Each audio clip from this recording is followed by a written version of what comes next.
आपण जर एका जागेवरून दुसऱ्या जागेवर स्थलांतर करणार असलो तर आपण सध्याच्या जागेवर मिळणारे फायदे आणि तोटे यांची तुलना नवीन जागेवर मिळणाऱ्या संभाव्य फायदे आणि तोट्यांची करतो आणि एकूण वजाबाकी जर फायदेशीर ठरणार असेल तरच ते स्थलांतर योग्य मानतो.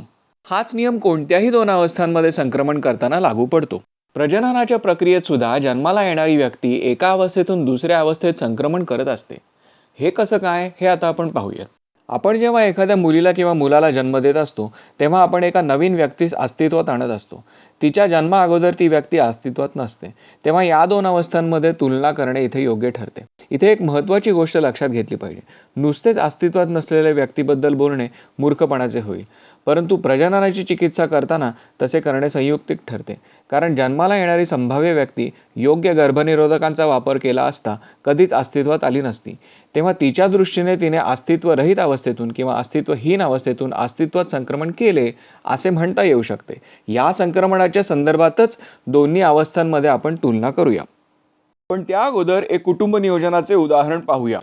समजा एका जोडप्याला एक मूल हवे आहे, परंतु काही प्रतिकूल परिस्थितीमुळे, उदाहरणार्थ त्यांची आर्थिक परिस्थिती तूर्तास बेताची असल्यामुळे त्यांनी 5 वर्षांनंतर मूल होऊ देण्याचा निर्णय घेतला आहे.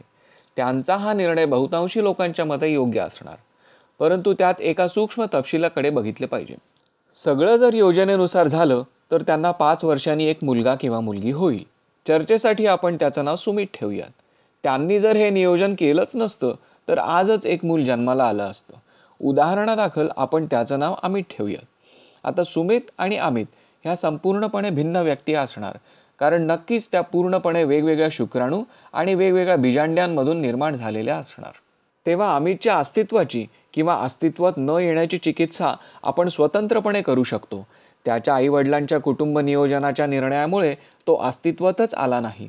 हा निर्णय योग्य मानण्याचं मुख्य कारण म्हणजे प्रतिकूल परिस्थितीमुळे होणारे त्याचे हाल आणि त्याच्या वाट्याला येणारे दुःख टळले हे आहे. म्हणजे अस्तित्वात येण्याच्या शक्यतेमुळे त्याच्या वाट्याला येणारे संभाव्य दुःख टळणे हे तो प्रत्यक्षात अस्तित्वात आला नसला तरी सुद्धा चांगले असल्याचे आपण मानतो. ह्या उलट तो अस्तित्वातच आला नसल्यामुळे आयुष्याच्या संभाव्य सुखांपासून तो वंचित राहिल्याबद्दल आपण शोक करत नाही. कारण अस्तित्वात नसलेली व्यक्ती कशाही पासून वंचित राहू शकत नाही. म्हणजे तो अस्तित्वात न आल्यामुळे संभाव्य सुखांना मुकणे हे आपण वाईट मानत नाही. हेच दोन निष्कर्ष आपण बऱ्याच अन्य उदाहरणांद्वारे मांडू शकतो. उदाहरणार्थ आर्थिक परिस्थितीऐवजी अनुवंशिक आजार असणे किंवा संतती नियमनामुळे अस्तित्वात न येऊ शकणारे कित्येक संभाव्य व्यक्ती वगैरे वगैरे. आता ही दोन विधाने वापरून मगाशी म्हणलेल्या दोन अवस्थांमध्ये आपण तुलना करूया. आता सध्या अस्तित्वात असलेल्या व्यक्तींच्या आयुष्यात वेगवेगळ्या प्रमाणात का होईना थोडे दुःख असणार आणि थोडे सुख असणार.